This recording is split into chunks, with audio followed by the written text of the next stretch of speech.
All right, Bill. Yes. David, nice that you can come and give me the opportunity to ask you a few questions. I'm going to go ahead and focus on some of the bigger issues, which I know it's kind of silly that the governor would have to even think about these things, but people want to know. All right. People want to know. They want to see what are you going to do with the bigger issues, such as I'll start small and we'll go big.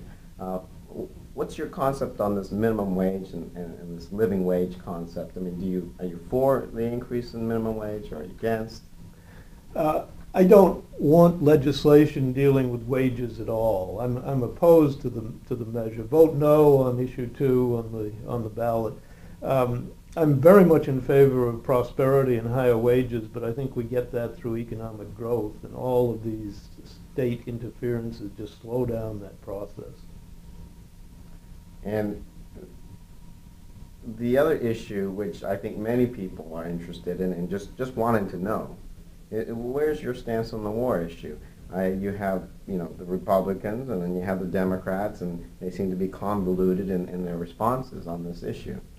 Yeah, I didn't want to get into this war, but the question is, what do you do once you're in it? It's very hard to get out, and I don't claim to be a military expert. I want to disentangle ourselves honorably from it, if that's still possible. But I won't give a timetable or anything. I'm more worried about getting dragged into Iran or North Korea now. Keep your eye on the next war while we try to disentangle ourselves from this one. Libertarians want a defensive posture, strong military, but not using it to change the way people live in other parts of the world.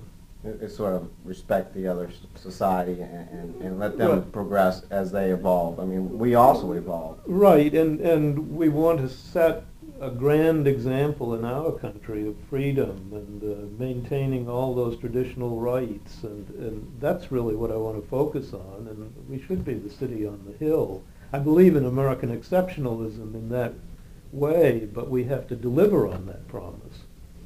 Yeah, absolutely. The issues that I've come across is that you have the Republicans say, okay, we got to go to war, we're in war, we got to go forever and ever, and then you've got the Republicans or the Democrats saying, oh, we got to pull out, and I just think it's extreme. Why pull out if you're not getting the job done? Should we have gone in to begin with? Well, that's a different debate. It's over, right? We're in it. We got to do something about it. Yeah. So they play off each other, and you get this polarizing effect, and so. I think that's confusing, at least to me.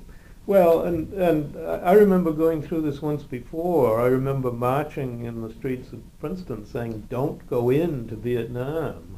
I mean, we had advisors there, but we had no real troops. Well, we went in, and then, then if you come back several years later and say, well, should you drop and run immediately? Well, wait a minute. We've just spent 60,000 of our own lives, and we probably could win, but no, then we quit. I mean, you have to think of the costs before you start one of those adventures, and the costs are very high. You mentioned in just a little bit ago about the barriers of entry for a third-party candidate. I mean, I'm curious to know exactly what kind of specific details, other than the debate issue, like the forms, how many signatures you need, and all the other stuff. I mean. Of recently, I heard that Green Party candidate in Pennsylvania, they got sued by the Democratic Party, and it was in regards to the amount of signatures, and somehow they found a way that there wasn't enough signatures, so then the judge ruled against him for not only not being able to be on the ballot, plus he had to pay $1 million of legal fees. Yeah, the whole system seems to be structured against the independence of third parties. I mean, we had to present 5,000 valid signatures, and there's a certain amount of paranoia and uncertainty when you're going through the process. It's hard work to collect those signatures. We needed at least 10,000 to be sure of the 5,000 valid, and we had the experience just 2 years earlier where the party tried to get ballot status for the whole party, where Blackwell threw out 60,000 signatures. Because We'd started the petition drive earlier with an old form and hadn't changed the form after he came to office, and so, the law says a form approved by the Secretary of State. Well, he hadn't approved it, so he rejected him. And that's an independent party, Blackwell. Yeah, yeah, sure. No interest. So, it starts with the petitions. You can overcome that, but my 5,000 ballot signatures just got Mark and me onto the ballot, and there's no backup from other candidates because they would have had to go out and get a lot of signatures too. Not quite that many, but a lot of them. And then, just at every step, it just is harder for the independents. And finally, to close up, this is my frustration, and I can't envision a solution. The way the political process that I see it as is, if you want to make a change, you want to stop the pork belly and stop the earmarkings, well, it's really a short-term hit to your constituents. If you're going to be the first one who's actually going to do something good for society, the American whole, like, you're not going to take the earmarks, you're not going to take the porks, and, well, how will your voters vote you in 4 years from now? It's a big issue if you're going to be and show the example of how this whole process needs to work. Well, at least the governor would be conferring some benefits on the whole state. You run into problems if you say, I'm going to cut back on Medicaid because the federal government subsidizes 50% roughly of what we spend on it. So if you give up $1 of your tax money, you're giving up $1 of federal money too. But I think it's worse for the people who are running as U.S. representatives or senators, because they may know that the whole game is corrupt with all this pork. But if they turn it down and the other 49 states take it, well, it's exactly the situation. Their voters suffer and nobody else gives up anything. Ron Paul does that, but he has a safe district where they really love him and don't really want anything from the federal government. But there aren't very many others who'll do that. So do you see a solution to this, or are we in perpetual fall from democracy, and we're stuck with this system of...